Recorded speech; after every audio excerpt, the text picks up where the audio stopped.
Om Swastiastu. Kami dari SGD A8, di sini kami akan mempresentasikan student project yang berjudul obesitas pada remaja. Berikut merupakan anggota SGD A8. Perkenalkan, nama saya Gusti Agung Yunari dengan 3 digit NIM terakhir 069. Baik, di sini saya akan menjelaskan mengenai bab 1 pendahuluan latar belakang.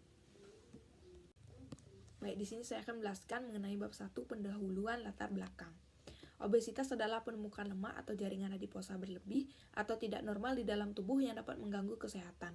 Obesitas merupakan penyakit kompleks yang memiliki etiologi multifaktorial. Alat screening standar untuk obesitas yaitu pengukuran massa tubuh, yaitu BMI. BMI ini dihitung dengan menggunakan berat badan dalam kilogram dibagi dengan kuadrat tinggi badan dalam meter. Orang dewasa BMI normal yaitu 18,5 kg per meter kuadrat hingga 24,9 kg per meter kuadrat. Obesitas sendiri didefinisikan jika berat badan atau BMI-nya yaitu 30 kg per meter kuadrat. Obesitas sering terjadi pada usia remaja karena pada usia ini pertumbuhan terjadi sangat pesat sehingga asupan gizi harus diperhatikan. Obesitas pada remaja dapat dipengaruhi oleh faktor genetik ataupun eksternal, seperti konsumsi zat gizi makro berlebih, kurangnya aktivitas fisik, frekuensi fast food, pola makan tidak seimbang, riwayat dari orang tua, maupun kebiasaan tidak adanya sarapan pagi. Hasil riset kesehatan dasar Diskesdas pada tahun 2023 menunjukkan bahwa prevalensi penduduk Indonesia mengalami obesitas pada usia lebih dari 18 tahun sebesar 23,4%, di mana ini terjadi peningkatan pada tahun sebelumnya yaitu 2018. Obesitas dapat berkembang menjadi penyakit tidak menular seperti penyakit kardiovaskular, diabetes mellitus, hipertensi, dan lainnya. Upaya pencegahan diharapkan dapat membantu dalam meningkatkan kualitas hidup remaja dan menghindari penyakit terjadi akibat obesitas itu sendiri. Mungkin sekian yang bisa saya sampaikan. Terima kasih. Perkenalkan, nama saya Niko Marosana Tirana Dewi Mardana dengan NIM 21025111173. Berikut merupakan rumusan masalah yang akan kami bahas secara detail pada student project ini. Ini merupakan tujuan pada student project kami, di mana tujuan ini telah menjawab dari rumusan masalah pada student project ini. Terdapat manfaat pada student project kami, yaitu yang pertama, manfaat bagi penulis. Jadi kajian ini dapat meningkatkan kemampuan analisis dan juga pengalaman penulis dalam menyusun kajian ilmiah, di mana kajian ini juga dapat menambah wawasan penulis terkait diabetes pada remaja. Selain itu, kajian ini juga dapat menambah sumber kepustakaan suatu institusi mengenai definisi, faktor resiko, dan juga dampak dan juga upaya tentang diabetes pada remaja. Yang kedua adalah manfaat bagi pembaca, di mana kajian ini diharapkan dapat mengedukasi dan juga memberikan informasi mengenai diabetes pada remaja kepada masyarakat. Pihak lain terutama pembaca dapat lebih memahami informasi pentingnya mengenai definisi, faktor risiko, dampak, dan juga upaya tentang diabetes pada remaja. Perkenalkan, nama saya Imade Murhadana Jaya dengan 3 digit NIM terakhir 224.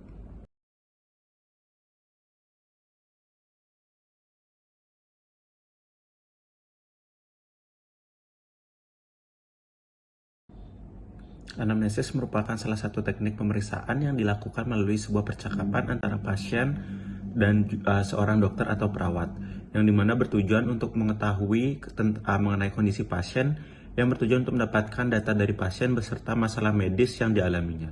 Anamnesis terdiri dari identitas pasien, keluhan utama, riwayat sekarang, riwayat terdahulu, riwayat keluarga, pola makan dan juga aktivitas fisik, pola tidur dan istirahat, kebiasaan lain yang mempengaruhi berat badan, status psikososial, dan juga riwayat pengelolaan berat badan. Sekian anamnesis yang dapat dilakukan pada pasien yang mengalami obesitas. Baik, perkenalkan, nama saya Imade Sutanto Putra dengan 3 digit terakhir 015. Baik, di sini saya ingin menjelaskan terkait pemeriksaan fisik pada obesitas remaja, yang mana pertama terdapat pengukuran antropometri, yang mana pengukuran ini adalah untuk mengukur berat badan, tinggi badan, dan penghitungan indeks massa tubuh atau BMI, yang mana menjadi langkah awal dalam pemeriksaan fisik. Kemudian yang kedua adalah pengukuran lengkap pinggang. Kemudian yang ketiga adalah pengukuran tekanan vital, yang mana remaja pada obesitas ini rentan terhadap tekanan darah tinggi, sehingga pemeriksaan rutin tekanan darah mampu dapat mendeteksi dini terkait potensi masalah kardiovaskular dan memungkinkan dari intervensi pada waktu. Kemudian yang keempat adalah pemeriksaan fisik jantung, yang mana pemeriksaan fisik jantung ini dilakukan dengan metode infeksi palpasi perkusi dan auskultasi, yaitu menggunakan stetoskop. Kemudian ada pemeriksaan kulit, Dan setelah itu ada pemeriksaan tulang sendi, yang mana pemeriksaan tulang sendi ini mampu membantu dalam menilai kemungkinan komplikasi seperti osteoartritis dan kelainan postur tubuh yang mungkin muncul akibat dari beban berlebih pada tubuh. Yang terakhir adalah pemeriksaan psikologis. Sekian, terima kasih.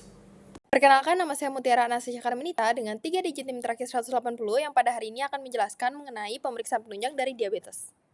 Selain menggunakan pemeriksaan fisik, untuk menegakkan diagnosis dari diabetes juga memerlukan beberapa pemeriksaan penunjang yang meliputi pemeriksaan laboratorium dasar yang termasuk pemeriksaan gula darah, HbA1c yang kurang dari 5,7%, profil lipid yang termasuk HDL, LDL dan juga trigliserida, fungsi hati yang termasuk SGOT dan juga SGPT, fungsi ginjal dan juga asam urat. Selain itu, kita juga dapat memeriksa hormon dari penderita dengan memeriksa fungsi tiroid yang termasuk TSH dan juga T4, kortisol, insulin puasa, dan juga leptin. Selain itu, kita juga dapat melakukan pemeriksaan radiologi seperti ronsen toraks, USG abdomen, dan juga DEXA scan yang menjadi gold standard. Ada juga pemeriksaan kardiovaskular yang meliputi EKG, tekanan darah, dan juga ekokardiografi. Yang terakhir ini dapat dilakukan pemeriksaan tambahan, yaitu dengan tes fungsi paru termasuk spirometri, polisomnografi untuk menilai sleep apnea, dan juga endoskopi untuk menilai reflux gastroesofagial dan juga mukosa lambung. Sekian dari saya, terima kasih. Baik, perkenalkan nama saya Putu Kavita Katricia Laksmi dengan 3 digit NIM terakhir 242. Baik, saya izin melanjutkan untuk di bagian faktor risiko. Jadi, adapun faktor risiko obesitas pada remaja, yaitu yang pertama ada asupan nutrisi berlebih, di mana penelitian menunjukkan bahwa asupan energi yang berlebih, terutama dari lemak dan protein, berkontribusi signifikan terhadap obesitas. Kemudian ada aktivitas fisik yang rendah, di mana remaja memiliki tingkat aktivitas fisik yang rendah, berisiko 3 kali lebih tinggi mengalami obesitas. Kemudian genetik, di mana penelitian menunjukkan bahwa remaja dengan orang tua yang mengalami obesitas memiliki kemungkinan 19,2 kali lebih besar untuk mengalami kondisi serupa. Kemudian untuk faktor ekonomi dan sosial, remaja dengan uang saku yang tinggi memiliki risiko 2,38 kali lebih besar untuk mengalami obesitas. Dan juga yang terakhir ada pola makan dan kebiasaan sarapan, di mana kebiasaan tidak sarapan atau pola makan yang tidak teratur juga dapat menyebabkan ketidakseimbangan energi dan berkontribusi pada peningkatan berat badan. Baik, perkenalkan nama saya Nika Desura Surya dengan 3 digit NIM terakhir 030. Saya masih menjelaskan terkait identifikasi interaksi keluarga. Peningkatan angka kelebihan berat badan dan obesitas terus terjadi di kalangan remaja. Adapun pengaruh orang tua dan keluarga selama masa remaja sangatlah penting dan utama untuk kesehatan dan gaya hidup remaja. Interaksi keluarga mempunyai hubungan dengan kondisi kelebihan berat badan atau obesitas pada remaja. Penelitian yang dilakukan oleh Rollins et al. 2022 mendapatkan bahwa paparan terhadap kepekaan ibu sama masa kanak-kanak awal berdampak positif dalam mengurangi risiko pengambahan obesitas pada suatu keluarga dan menurunkan kemungkinan seorang remaja menjadi bagian dari populasi dengan berat badan lebih atau obesitas. Penelitian yang dilakukan oleh Buchana et al. 2021 menyampaikan bahwa obesitas pada anak atau remaja dikaitkan dengan rendahnya atau kurangnya interaksi orang tua dan anak. Obesitas pada anak atau remaja juga ditemukan sangat terkait dengan interaksi orang tua dan anak yang tidak konsisten dan jauh. Selain itu, penelitian yang dilakukan oleh Is et al. 2019 menunjukkan bahwa anak-anak dengan percepatan pertumbuhan BMI dan berat badan lebih atau obesitas pada saat remaja dapat disebabkan oleh gaya pengasuhan orang tua yang kurang mendukung, seperti rendahnya kehangatan dari seorang ayah. Penelitian yang dilakukan oleh Conlow et al. 2019 juga mendapatkan bahwa makan bersama keluarga tanpa menonton televisi dan didukung dengan tersedianya makanan sehat di rumah dapat menciptakan kebiasaan yang lebih baik dan sehat pada anak-anak, sehingga hal tersebut membantu dalam penurunan berat badan. Berdasarkan hal tersebut, peningkatan atau penurunan risiko obesitas pada anak dan remaja dapat dipengaruhi oleh cara suatu keluarga dalam berinteraksi bersama. Interaksi keluarga yang positif akan menghasilkan kemungkinan yang lebih besar bagi anak untuk mengembangkan kebiasaan dan pilihan makanan yang lebih sehat dan baik. Baik, sekian dari saya. Terima kasih. Baik, perkenalkan saya Malini Aryana dengan 3 digit NIM terakhir 034. Pada kesempatan kali ini saya akan melanjutkan membahas mengenai dampak obesitas pada remaja terhadap keluarga. Baik, jadi saya akan membahas mengenai dampak obesitas pada remaja terhadap keluarga. Jadi seperti yang kita ketahui, tentu saja obesitas ini pada remaja tentunya akan sangat mempengaruhi dari tidak hanya pada remajanya saja, namun juga akan mempengaruhi pada keluarga dari remaja tersebut. Nah, jika kita rangkum secara singkat, maka ada 3 beban yang bertambah jika remaja terjadi obesitas. Di mana beban yang pertama ini adalah beban kesehatan, karena kita ketahui tentu saja obesitas ini akan menyebabkan munculnya penyakit seperti penyakit hipertensi, penyakit diabetes, dan juga penyakit jantung, dan juga penyakit-penyakit lainnya yang dapat disebabkan oleh terjadinya obesitas. Tentunya dengan terjadinya penyakit-penyakit ini akan menyebabkan peningkatan dari beban kesehatan karena diperlukannya biaya untuk pengobatan. Dan tidak hanya perlu biaya untuk pengobatan, namun juga tentu saja akan diperlukan biaya untuk membayar dari layanan kesehatan. Kemudian yang kedua itu beban dari emosional, di mana tentu saja karena adanya rasa takut pada remaja tersebut, adanya bullying, kemudian adanya juga rasa tidak percaya diri pada diri sendiri, akan menambah rasa khawatir, rasa bersalah, dan juga penurunan dari akademi ini akan menyebabkan jadinya beban emosional pada keluarga. Jadi keluarga akan semakin merasa bersalah pada anak tersebut atau remajanya, yang kemudian akan menambahkan beban dari emosional. Dan terakhir, beban keluarga. Secara umum beban keluarga ini akan mengalami peningkatan, sehingga tentunya kita sebagai pemerintah, sebagai masyarakat akan mendorong untuk pemerintah menggalakkan dari perubahan perilaku hidup sehat pada remaja. Baik, sekian dapat saya jelaskan. Selanjutnya akan dilanjutkan oleh teman saya. Baik, sebelum perkenalkan, nama saya Thomas Prahita dengan 3 digit yang terakhir 043. Di sini saya izin untuk menjelaskan pendekatan family medicine terhadap obesitas pada remaja. Nah, pendekatan family medicine atau intervensi dengan pendekatan keluarga itu dinilai paling efektif untuk mengatasi kasus obesitas pada remaja. Nah, hal yang dapat dilakukan itu ada beberapa. Yang pertama itu keluarga itu membantu dalam pengolahan makanan dan juga pola asuh si remaja sehingga dapat mencapai tujuan untuk mengendalikan berat badan dengan pemilihan makanan yang sehat dan juga aktivitas fisik yang sesuai. Lalu yang kedua itu perubahan pola makan dan juga aktivitas fisik itu dapat dilakukan dengan pengembangan keterampilan remaja berdasarkan basis budaya. Yang ketiga itu motivasi dalam melakukan aktivitas fisik dan juga terapan pola hidup sehat. Yang keempat itu intervensi nutrisi dan mengubah perilaku remaja sehingga dapat melakukan pola diet dan aktivitas fisik untuk mencapai yang ideal. Yang kelima itu perbaikan pola makan dan juga gaya hidup sehat seluruh anggota keluarga sehingga remaja tidak merasa sendiri untuk melakukan hal ini.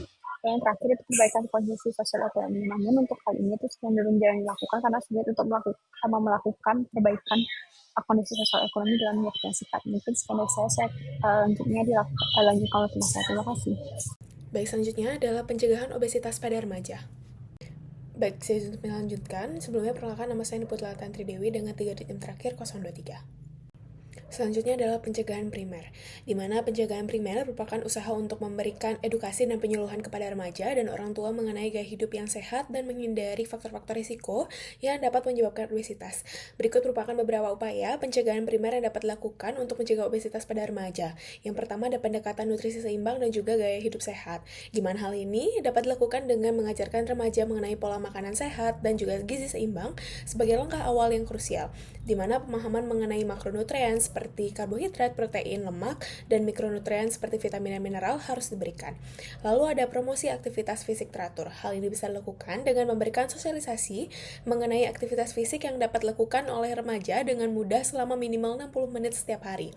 Lalu ada dukungan keluarga, di mana di sini dukungan keluarga merupakan kunci utama dalam tata laksana dan pencegahan obesitas pada remaja, di mana keluarga berperan penting dalam menentukan perilaku sehat remaja melalui rutinitas aktivitas fisik keluarga dan perhatian orang tua yang diberikan pada anak. Lalu ada pendekatan pada lingkungan sekolah, di mana di sini sekolah berperan penting dalam menyediakan program kesehatan yang diantaranya mencakup pendidikan nutrisi, kesehatan mental, dan aktivitas fisik. Lalu yang terakhir ada pendekatan kesehatan mental, di mana seiring berkembangnya zaman, terjadi peningkatan angka gangguan mental yang terjadi terutama pada remaja. Dalam hal ini, kita perlu mendorong remaja untuk mengelola stres dengan cara yang sehat, bukan melalui makanan berlebihan, adalah salah satu cara untuk mencegah obesitas pada remaja. Om Swastiastu, perkenalkan saya Putu Pranjana dengan 3 digit berakhir 215. Di sini saya izin menjelaskan tentang pencegahan secara sekunder tentang diabetes pada remaja. Di mana pencegahan sekunder diabetes pada remaja ini berfokus pada deteksi dini dan pengelolaan risiko untuk menghindari atau menunda komplikasi. Dan di sini ada pun strategi utamanya itu yang pertama itu ada screening glukosa darah untuk pemeriksaan rutin bagi remaja berisiko tinggi, memungkinkan intervensi dini. Yang kedua ada pemantauan HbA1c untuk mengukur kadar glukosa darah rata-rata selama 2-3 bulan terakhir untuk menilai kontrol glukosa. Dan tiga ada edukasi nutrisi di mana mengajarkan pola makan sehat pada remaja dan juga rendah gula dan tinggi serat untuk mengurangi risiko komplikasi. Dan lalu ada aktivitas fisik yang teratur seperti olahraga rutin untuk meningkatkan sensitivitas insulin dan menjaga berat badan ideal. Lalu yang kelima ada dukungan psikososial, di mana konseling membantu remaja untuk mengatasi stres yang dapat mempengaruhi kontrol glukosa pada remaja tersebut. Yang terakhir ada penggunaan obat, di mana dalam beberapa kasus diperlukan obat di bawah pengawasan medis untuk membantu mengontrol kadar glukosa. Mungkin sekian dari saya, selanjutnya akan dilanjutkan oleh teman saya. Perkenalkan, nama saya Gede Adiananta Yuna dengan NIM 21055111111. Di sini saya akan menjelaskan tentang pencegahan tersier obesitas pada remaja. Izin untuk melanjutkan menjelaskan tentang pencegahan tersier obesitas pada remaja. Di mana pencegahan tersier pada remaja ini kita memfokuskan pada upaya mencegah munculnya komorbiditas melalui berbagai pendekatan untuk menghambat perburukan kondisi dari remaja tersebut. Di mana prinsip utama dalam penanganan obesitas pada remaja itu kita melibatkan pengaturan pola makan, kemudian peningkatan aktivitas fisik, kemudian perubahan gaya hidup melalui modifikasi perilaku, serta peran aktif dari keluarga dalam proses terapi nantinya. Kemudian kita tahu bahwa beberapa pencegahan tersier pada obesitas remaja ini dapat dilakukan beberapa hal, yaitu yang pertama kita bisa lakukan manajemen berat badan, di mana program manajemen berat badan ini melibatkan kolaborasi dari tim multidisiplin untuk membantu remaja menurunkan berat badannya secara optimal, secara aman dan juga berkelanjutan, sehingga nantinya remaja ini diajarkan untuk pola hidup sehat, kemudian termasuk aktivitas fisik yang baik yang bisa dilakukan oleh remaja sesuai dengan berat badannya. Kemudian kedua, kita bisa bantu dengan dukungan psikososial, di mana remaja pada obesitas ini sering mengalami tekanan psikologis, seperti rendahnya rasa percaya diri dan juga munculnya depresi pada remaja. Kemudian daripada hal itu, kita memerlukan dukungan, ataupun remaja itu memerlukan dukungan emosional untuk membantu memperkuat motivasi dirinya untuk mempertahankan gaya hidup sehat mereka.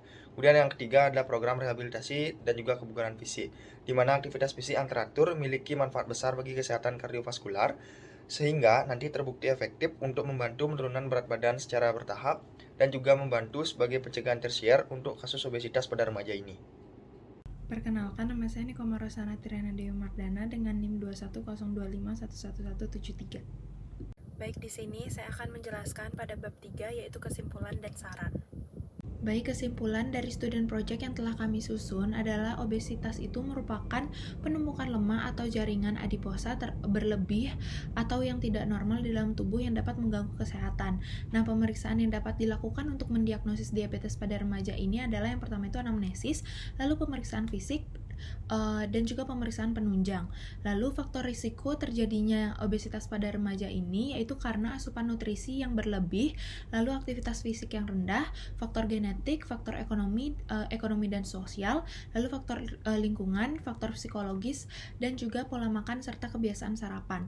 Nah, interaksi keluarga yang buruk juga mempunyai hubungan dengan kondisi obesitas pada remaja yang mengakibatkan kurangnya kepekaan antara keluarga dalam mengurangi resiko obesitas pada anaknya dan juga timbulnya dampak keluarga.